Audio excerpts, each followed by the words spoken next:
यह कहानी है एक छोटे से गांव की, जहां पर रात के अंधेरे में एक छोटे से गांव में एक रहस्यमय जंगल में एक जादुई पेड़ था।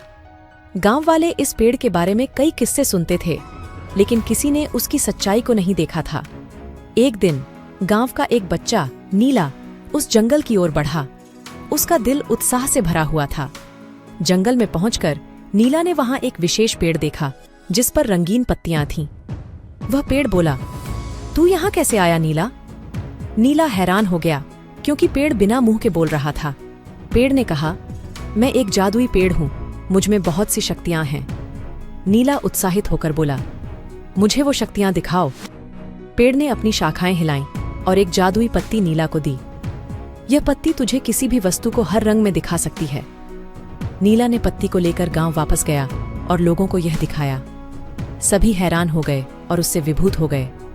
गांव में एक दिन राजा की बेटी लालिता गांव में आई। वह बहुत ही सुंदर थी और सभी लोग उसकी खूबसूरती में खो गए। लेकिन एक दिन लालिता की आंखों में कोई बीमारी हो गई और उसकी दृष्टि बंद हो गई। गांव वाले चिंतित थे, लेकिन नीला ने अपनी जादुई पत्ती से उसको दिखाया कि कैसे उन्हें हर रंग में देखना हो सकता है। लालिता के चेहरे पर हंसी फिर से आ गई और सभी लोग नीला की कृपा में थे। एक दिन गांव में एक दुष्ट राजा आया और लालिता को अपनी रानी बनाने का इरादा किया। नीला ने देखा कि राजा का मनुष्यता के साथ अन्याय करने का इरादा है और उसकी जादुई पत्ती से राजा को सीधे रास्ते पर लाने का प्रयास किया।